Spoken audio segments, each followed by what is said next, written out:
it's the vibe, and no, that's it, it's the vibe.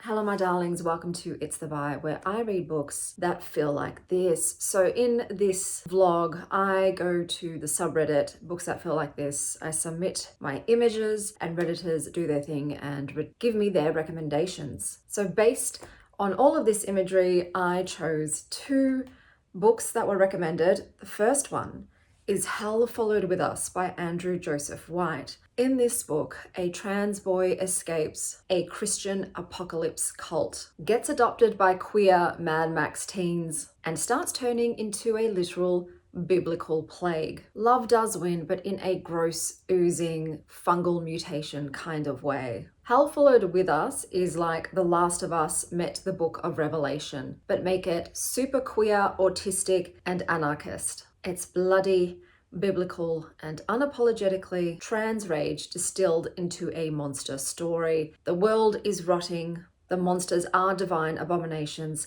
and the teens are absolutely feral. Unfortunately, I didn't like the execution of the ideas of this book. It was religion overload. And thank you, I did my time in Sunday school, and I don't want to go back to having scripture quoted at me. The writing style also just wasn't for me. I wasn't vibing with it. And I just found so many things really confusing and chaotic. The pacing was also not great. It was all over the place. This was just a bit of a mess for me to try and pass the meaning of. I also found the queer autism rep heavy-handed, and I can't believe I'm saying this as a queer autistic person, but it ended up being a substitute for the characters having any other type of personality or attributes. They were essentially reduced to their queer or autisticness, whereas I prefer my characters to also have something else making up their identity alongside with their queerness and their neurodivergence. So yeah, unfortunately, just this whole experience of reading the book did not give me any joy or pleasure, and like I said, I almost had a headache trying to understand what is happening right now. I think it fit the vibe of the photos though? Yes, I do. I feel like Bluebell. I do feel like the book's world of cults, queer survival, monstrous transformation, and religious violence did align with this sort of dark, devotional, gothic style collage. Because you do have religious iconography twisted. There are sacred hearts with crosses, skeleton saints, and relic-like frames that focus on warped faith and cult ideology. There was also a lot of visceral body horror in the book, and I feel like the images with, dripping blood and skeletal figures and anatomical motifs do reflect the maybe monstrous transformation and the grotesque mutation inside of Benji. So while the images aren't literal representations of Hell Followed With Us, I do feel like they capture the book's atmosphere, which is religious horror, queer defiance, and the haunting beauty of apocalypse. The next book that I picked up was Blood on Her Tongue by Joanna van Veen, and this is about two Victorian twins, one mysterious corpse, and a rapidly growing appetite. Is she possessed or just really, really hangry? This was a very lush, blood-soaked gothic horror where sisterly devotion curdles into obsession and hunger. It's set in 1887 in the Netherlands, and Lucy, our main character, must save her twin from madness or possession as their love and sanity decays. It's equal parts tragic and unhinged. It is absolutely dripping with atmosphere, sibling devotion, and something far hungrier lurking beneath both. Lucy and Sarah's bond is the heart of the story. It's tender, codependent, and slowly morphing into something monstrous. I feel like the novel revels in that delicious gothic uncertainty. Is Sarah possessed, or simply losing her mind under the weight of patriarchal medicine? I think Van Veen plays the women's hysteria trope like a violin, turning it inside out until madness feels like the only sane response to the world around them. The writing is lush, and each page hums with dread and dark desire. You can practically taste the iron in the air. Salty. I think where the book really shines is its psychological intimacy.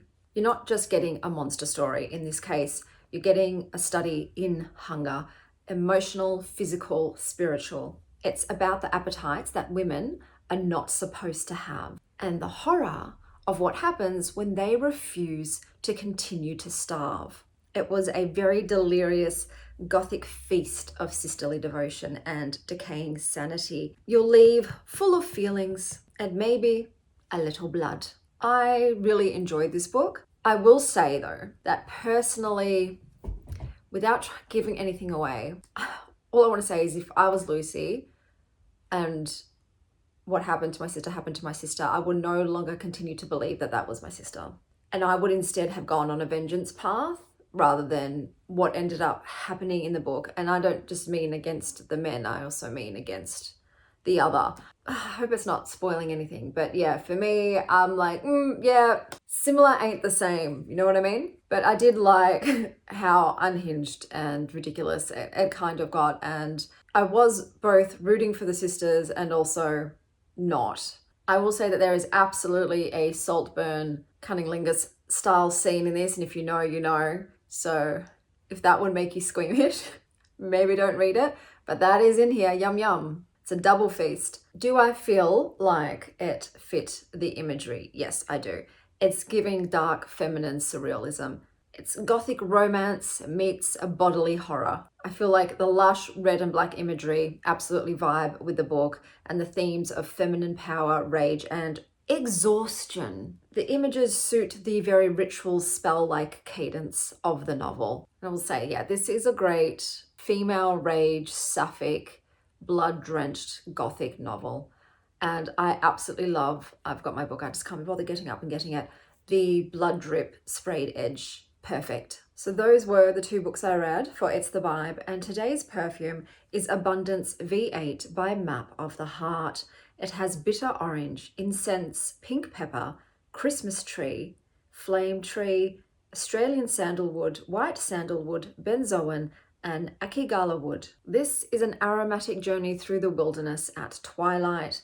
It's vibrant, alive, and quietly sacred. This is for people who love fragrances with notes of aromatic complexity. They slowly evolve and reveal new facets over time. I would call this a unisex scent, and the image that came to mind upon first sniff was of Vespa in her purple dress in Casino Royale drinking a Vespa martini. The book that I would pair with this is Red Queen by Juan Gomez Jurado, which is a fast-paced thriller centered on Antonia Scott, a brilliant but broken woman whose extraordinary intellect and photographic memory make her an unparalleled problem solver for impossible crimes. Today I'm heading into the city. I want to grab a pumpkin spice candle from Lush. 'Tis the season, it is October. And I'm going to try a matcha, and I want to make it to the library at the docks today to have a bit of a browse, and I've got to return some of the books. And because it's the same branch as the City Melbourne Library, I can return my books there as well. So that's what's on the agenda today. No doubt I will also try a matcha. But until next time, stay bloody, Star Child. Oh my God, it is so windy today.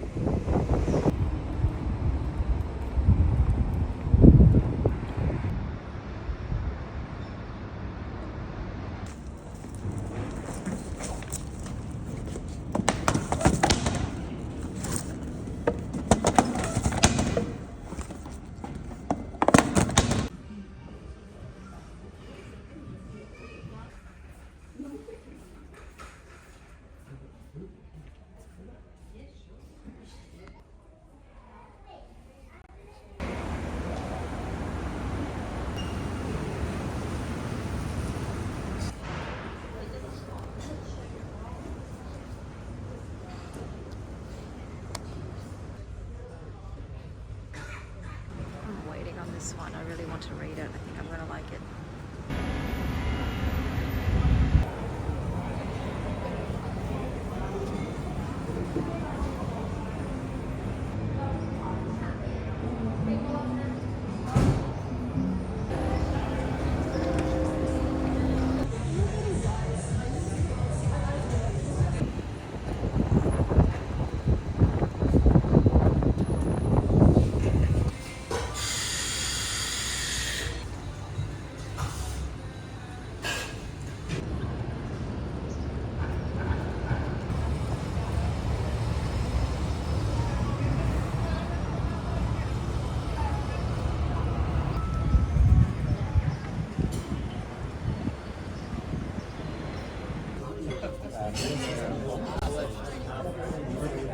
It's just the vibe of the thing.